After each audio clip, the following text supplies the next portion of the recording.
good morning. അപ്പോൾ നമ്മുടെ ഇന്നത്തെ റെസിപ്പി എന്ന് പറയുന്നത് ഒരു അടിപൊളി മെഴുക്കുവരട്ടിയാണ് ട്ടോ. നമ്മുടെ ചോറിന്റെ കൂടെയും ചപ്പാത്തിയുടെ കൂടെയും കഴിക്കാൻ പറ്റിയ നല്ലൊരു മെഴുക്കുവരട്ടി. നമ്മുടെ കോളിഫ്ലവറും അതുപോലെ തന്നെ പൊട്ടറ്റോയും ചേർത്താണ് നമ്മൾ ഈ ഒരു മെഴുക്കുവരട്ടി തയ്യാറാക്കുന്നത്. ചെറിയൊരു ചൂടോടുകൂടി ചോറിന്റെ കൂടെ ചേർത്താണെങ്കിലും ചപ്പാത്തിയുടെ കൂടെ ചേർത്താണെങ്കിലും കഴിച്ചിട്ടുണ്ടെങ്കിൽ നല്ല അടിപൊളി ടേസ്റ്റ് ആണ്. നമ്മുടെ സാധാരണ നമ്മളിങ്ങനെ ഒരു മെഴുക്കുവരട്ടി ഉണ്ടാക്കാറില്ല കോളിഫ്ലവറും പൊട്ടറ്റോയും ചേർത്ത്. അപ്പോൾ നിങ്ങൾ എന്തായാലും ഇതുപോലെ ഒരു മെഴുക്കുവരട്ടി ഉണ്ടാക്കി നോക്കിയിട്ടില്ലെങ്കിൽ ഉറപ്പായിട്ടും ട്രൈ ചെയ്ത് നോക്കിക്കോളൂ. നല്ല കോമ്പിനേഷനാണ് ഇതിൻ്റെ രണ്ടിൻ്റെയും കൂടെ. പിന്നെ നിങ്ങൾ വേറെ ഏതെങ്കിലും പലഹാരത്തിൻ്റെ കൂടെ ഇപ്പോൾ അപ്പത്തിൻ്റെ കൂടെയോ അതുപോലെ ഇടിയപ്പത്തിൻ്റെ കൂടെ ഏതിൻ്റെങ്കിലുമൊക്കെ കൂടെ വ്യത്യസ്തമായിട്ട് ട്രൈ ചെയ്യുകയാണെങ്കിൽ അതും കൂടി നമ്മുടെ വീഡിയോയുടെ താഴെ ഒന്ന് കമൻറ്റ് ചെയ്യണേ. അപ്പോൾ നമുക്ക് എങ്ങനെയാണ് നമ്മുടെ ഉരുളക്കിഴങ്ങ് കോളിഫ്ലവർ മെഴുക്കുവരട്ടി തയ്യാറാക്കുന്നത് നോക്കാം. നമുക്ക് നമ്മുടെ ഇൻഗ്രീഡിയൻസ് നോക്കാം. ഞാനിപ്പോൾ ഒരു കോളിഫ്ലവറിൻ്റെ പകുതി എടുത്തിട്ടുണ്ട്. അതുപോലെ തന്നെ 2 മീഡിയം വലിപ്പമുള്ള ഉരുളക്കിഴങ്ങ് എടുത്തിട്ടുണ്ട്. ഒരു സവോള എടുത്തിട്ടുണ്ട്. സവോള ചെറുതാണ് എടുത്തിട്ടുള്ളത്. സവോള അതാ ഈ ഒരു തിക്നെസ്സിൽ കട്ട് ചെയ്തെടുത്തിട്ടുണ്ട്. കുറച്ച് തിക്കായിട്ട് കട്ട് ചെയ്തെടുക്കുക. നീളത്തിൽ കട്ട് ചെയ്തിട്ട് അതൊന്ന് കുറുകെ കട്ട് ചെയ്തിട്ട് ഈ ഒരു തിക്നെസ്സിൽ കട്ട് ചെയ്തെടുക്കുക. ഉരുളക്കിഴങ്ങ് ദാ ഈ ഒരു വലിപ്പത്തിലാണ് കട്ട് ചെയ്തെടുത്തിട്ടുള്ളത്. ഇതും നീളത്തിൽ കട്ട് ചെയ്തിട്ട് 3ആയിട്ട് കട്ട് ചെയ്തെടുത്തതാണ്. കോളിഫ്ലവർ തിക്നെസ് കുറച്ച് ഈ ഒരു വലിപ്പത്തിലാണ് കട്ട് ചെയ്തെടുത്തിട്ടുള്ളത്. വീതി കൂട്ടിയിട്ട് തിക്നെസ് കുറച്ചാണ് കട്ട് ചെയ്തെടുത്തിട്ടുള്ളത്. ഇനി നമുക്കിതൊന്ന് കുക്ക് ചെയ്യാൻ വയ്ക്കാം. ഇത് നമുക്ക് ആവിയിലും വേവിച്ചെടുക്കാം, വെള്ളം ഒഴിച്ചും വേവിച്ചെടുക്കാം. ഞാനിപ്പോൾ വെള്ളം ഒഴിച്ചാണ് വേവിച്ചെടുക്കുന്നത്. മെഴുക്കുവരട്ടിക്ക് ടേസ്റ്റ് വെള്ളം ചേർത്ത് വേവിച്ചെടുത്തിട്ട് മെഴുക്കുവരട്ടി ഉണ്ടാക്കുമ്പോഴാണ്. അപ്പോഴേ ഉരുളക്കിഴങ്ങും കോളിഫ്ലവറും കറക്റ്റായിട്ട് കുക്കായി കിട്ടുള്ളൂ. നിങ്ങൾ ആവിയിലാണ് വേവിക്കുന്നതെങ്കിൽ വെള്ളം തളിച്ചു കൊടുത്തിട്ട് വേവിച്ചെടുക്കുക കേട്ടോ. അപ്പോൾ 2 രീതിയിലും വേവിക്കാമെന്ന് ഞാൻ പറഞ്ഞുവെങ്കിൽ ഞാൻ ചെയ്യുന്ന രീതിയാണ് ഇപ്പോൾ കാണിക്കാൻ പോകുന്നത്. അപ്പോൾ നമുക്ക് ആദ്യം ഒരു ചട്ടി അടുപ്പത്തേക്ക് വയ്ക്കാം. അപ്പോൾ നമ്മൾ ചട്ടി വെച്ചിട്ടുണ്ട്. ചട്ടിയിലേക്ക് നമുക്ക് നമ്മൾ കട്ട് ചെയ്ത് വെച്ചിരിക്കുന്ന കോളിഫ്ലവറും അതുപോലെ തന്നെ നമ്മുടെ ഉരുളക്കിഴങ്ങും ചേർത്ത് കൊടുക്കാം. രണ്ടും ഒരുമിച്ച് തന്നെ ചേർക്കാം കേട്ടോ. രണ്ടിൻ്റെയും കുക്കിംഗ് ടൈം ഏകദേശം ഒരുപോലെ തന്നെയാണ്. നമ്മൾ കട്ട് ചെയ്യുന്ന രീതിക്ക് അനുസരിച്ച് രണ്ടിൻ്റെയും കുക്കിംഗ് ടൈം ഒരുപോലെ വരും. ഇനി ഇതിലേക്ക് ആവശ്യത്തിന് ഉപ്പ്, ഉരുളക്കിഴങ്ങിനും കോളിഫ്ലവറിനും ആവശ്യമായിട്ടുള്ള മഞ്ഞൾപ്പൊടി, അതായത് ഒരു 1/2 ടീസ്പൂൺ മഞ്ഞൾപ്പൊടി. ഇത് രണ്ടും ചേർത്തിട്ട് ഒരു 1/2 കപ്പ് വെള്ളം ചേർക്കുന്നുണ്ട്. 1/2 കപ്പ് വെള്ളം മതി, ഒരുപാട് വെള്ളം വേണ്ട. 1/2 കപ്പ് വെള്ളം ചേർത്ത് നമുക്കൊന്ന് വേവിച്ചെടുക്കാം. നന്നായിട്ടൊന്ന് ഇളക്കി കൊടുക്കാം. എന്താണെന്ന് വെച്ചാൽ ഒരുപാട് വെന്ത് കുഴഞ്ഞു പോകരുത്, പക്ഷേ കഷ്ണങ്ങൾ ആവശ്യത്തിന് വെന്ത് കിട്ടുകയും വേണം. ഇത് രണ്ടും കൂടി ഒന്ന് വെന്ത് വരട്ടെ. ഈ സമയത്ത് നമുക്ക് വെളുത്തുള്ളി വേണം എന്നുണ്ടെങ്കിൽ 2 അല്ലി വെളുത്തുള്ളിയും കൂടി നിങ്ങൾ സവോളയുടെ കൂടെ എടുത്ത് വെച്ചോളൂ. ചെറിയ അല്ലിയാണെങ്കിൽ കട്ട് ചെയ്യേണ്ട ആവശ്യമില്ല. വലിയ അല്ലിയാണെങ്കിൽ കട്ട് ചെയ്തിട്ട് നമുക്ക് ചേർക്കാം. അപ്പോൾ ഇതൊന്ന് കുക്കായി വരുമ്പോൾ നമുക്ക് ബാക്കിയുള്ള കാര്യങ്ങളൊക്കെ ചെയ്യാം. ഇതൊന്ന് കുക്കായി വരട്ടെ. അപ്പോൾ നമ്മുടെ ഉരുളക്കിഴങ്ങ് കോളിഫ്ലവർ അടച്ചു വെച്ചിട്ട് വെള്ളമൊക്കെ ഒരുവിധം വറ്റി വന്നിട്ടുണ്ട്. കംപ്ലീറ്റ് ആയിട്ട് വറ്റിയിട്ടില്ല. നമുക്കിനി ഇതിൻ്റെ ഉപ്പൊക്കെ ഒന്ന് ചെക്ക് ചെയ്യാം. ഉപ്പ് കുറവാണെങ്കിൽ ഉപ്പ് ആഡ് ചെയ്ത് കൊടുക്കണം ഈ ഒരു സ്റ്റേജിൽ.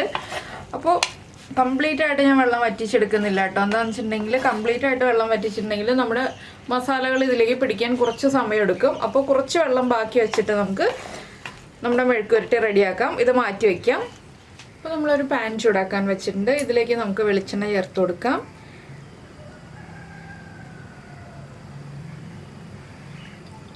കുറച്ച് വെളിച്ചെണ്ണ മതി, ഒരു 1-1.5 ടീസ്പൂൺ വെളിച്ചെണ്ണ. വെളിച്ചെണ്ണ ഒന്ന് നന്നായിട്ട് ചൂടായി വരട്ടെ. അപ്പോൾ നമ്മുടെ വെളിച്ചെണ്ണ ചൂടായി വന്നിട്ടുണ്ട്. നമുക്കിതിലേക്ക് കടുക് ചേർത്ത് കൊടുക്കാം. ഒരു 1/2 ടീസ്പൂൺ കടുക് ഒന്ന് പൊട്ടി തുടങ്ങട്ടെ.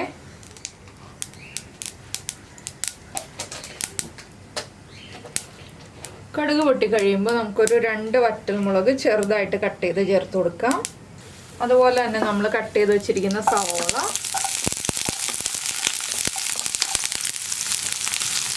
അതിൻ്റെ കൂടെ തന്നെ നമ്മളെടുത്ത് വെച്ചിരിക്കുന്ന കറിവേപ്പില ഇത്രയും ചേർത്ത് കൊടുത്തിട്ട് നന്നായിട്ടൊന്ന് വഴറ്റിയെടുക്കുക. സവോളയുടെ കളറൊന്നും ഒരുപാട് മാറി വരണ്ട. ചെറുതായിട്ടൊന്ന് ട്രാൻസ്പെറൻ്റ് ആയി തുടങ്ങുമ്പോൾ തന്നെ നമുക്ക് ബാക്കിയുള്ള കാര്യങ്ങൾ ആഡ് ചെയ്ത് കൊടുക്കാം. എന്താണെന്ന് വെച്ചാൽ നമ്മുടെ സവോള ഒന്ന് കടിക്കാൻ കിട്ടുന്ന പാകത്തിൽ വേണം നമ്മൾ വഴറ്റിയെടുക്കാനായിട്ട്. അതുകൊണ്ടാണ് നമ്മൾ ഇതുപോലെ വലുതായിട്ട് കട്ട് ചെയ്ത് ചേർത്തിരിക്കുന്നത്. ഈ ഒരു മെഴുക്കുവരട്ടിയിൽ സവോള കടിക്കാൻ കിട്ടുന്ന പാകത്തിൽ കഴിക്കുമ്പോഴാണ് ടേസ്റ്റ് ഉണ്ടാവുക. ചെറുതായിട്ട് കട്ട് ചെയ്തിട്ടുണ്ടെങ്കിൽ അത്രയ്ക്ക് അങ്ങോട്ട് ടേസ്റ്റ് വരില്ല. അപ്പോൾ സവോളയൊക്കെ ഒന്ന് ട്രാൻസ്പെറൻ്റ് ആയി തുടങ്ങുന്നുണ്ട്. നമുക്കിനി ഇതിലേക്ക് ഫ്ലെയിം കുറച്ചിട്ട് മുളക് പൊടി ചേർത്ത് കൊടുക്കാം. നിങ്ങൾക്ക് ചതച്ച മുളകോ അല്ലെങ്കിൽ മുളക് പൊടിയോ ചേർക്കാം കേട്ടോ. ഞാനിപ്പോൾ എരിവുള്ള മുളക് പൊടിയാണ് ചേർക്കുന്നത്. ഒരു 1/2 ടീസ്പൂൺ എരിവുള്ള മുളക് പൊടി ചേർക്കുന്നുണ്ട്.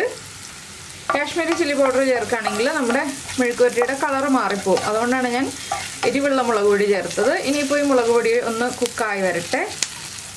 ഇതിലേക്ക് ഇനി നമുക്ക് നമ്മൾ വേവിച്ച് വെച്ചിരിക്കുന്ന ഉരുളക്കിഴങ്ങും കോളിഫ്ലവറും ചേർത്ത് കൊടുക്കാം. ആ വെള്ളത്തോടു കൂടി തന്നെ ചേർക്കാം കേട്ടോ.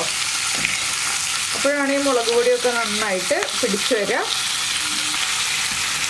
ഇനി നമുക്കിതൊന്ന് ഇളക്കി മിക്സ് ചെയ്തെടുക്കാം. ആ മുളക് പൊടിയൊക്കെ നന്നായിട്ട് നമ്മുടെ കോളിഫ്ലവറിലേക്കും ഉരുളക്കിഴങ്ങിലേക്കും ഒന്ന് പിടിച്ച് മെഴുക്കുവരട്ടിയുടെ കളറൊന്ന് ലൈറ്റായിട്ട് ഓറഞ്ച് ഷെയ്ഡായിട്ട് വരണം. ഒരുപാട് അങ്ങോട്ട് മഞ്ഞ കളറ് മാറിപ്പോവാൻ വേണ്ട. ഇതുപോലെ ആയിരിക്കണം നമ്മുടെ മെഴുക്കുവരട്ടിയുടെ കളറ്. ചതച്ച വറ്റൽമുളകാണ് ചേർക്കുന്നതെങ്കിൽ ഏറ്റവും നല്ല ഭംഗിയുള്ള കളറായിരിക്കും നമ്മുടെ മെഴുക്കുവരട്ടിക്ക് കിട്ടുക. ആ ഭംഗിയുള്ള കളറിൽ കാണുമ്പോൾ തന്നെ നമുക്ക് കഴിക്കാനുള്ള ഒരു ടെൻഡൻസി ഉണ്ടാവുകയും ചെയ്യും. അപ്പോൾ ഈ വെള്ളം ഒന്ന് ഡ്രൈ ആയി വരണം. അത്രയേ ഉള്ളൂ. നമ്മുടെ മെഴുക്കുവരട്ടി ഇതാ റെഡി ആയി കഴിഞ്ഞു. വളരെ ഈസി അല്ലേ?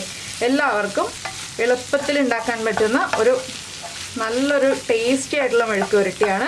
അപ്പോൾ നിങ്ങൾ ഈ ഒരു മെഴുക്കുവരട്ടി ഉണ്ടാക്കി നോക്കിയിട്ടില്ലെങ്കിൽ ഉറപ്പായിട്ടും ഉണ്ടാക്കി നോക്കിക്കോളൂ. ചോറിൻ്റെ കൂടെയും ചപ്പാത്തിയുടെ കൂടെയും നല്ലൊരു കോമ്പിനേഷനാണ് ഈ ഒരു മെഴുക്കുവരട്ടി. അപ്പോൾ കോളിഫ്ലവറും പൊട്ടറ്റോയും ഇഷ്ടപ്പെടുന്ന എല്ലാവർക്കും നന്നായിട്ട് ഇഷ്ടപ്പെടുന്ന ഒരു മെഴുക്കുവരട്ടിയാണ്.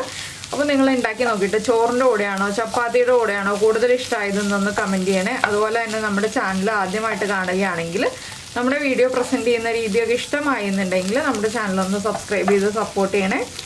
ഞാനിപ്പോൾ ഇതൊന്ന് ഡ്രൈ ആവാൻ വെക്കുകയാണ്. കുറച്ച് കുഴഞ്ഞിരിക്കുന്ന രീതിയിലായിരിക്കും കേട്ടോ മെഴുക്കുവരട്ടി ഉണ്ടാവുക. എന്താണെന്ന് വെച്ചാൽ ആ പൊട്ടറ്റോയൊക്കെ ഒന്ന് കുക്കായി ചെറുതായിട്ടൊന്ന് ഉടഞ്ഞു വരും.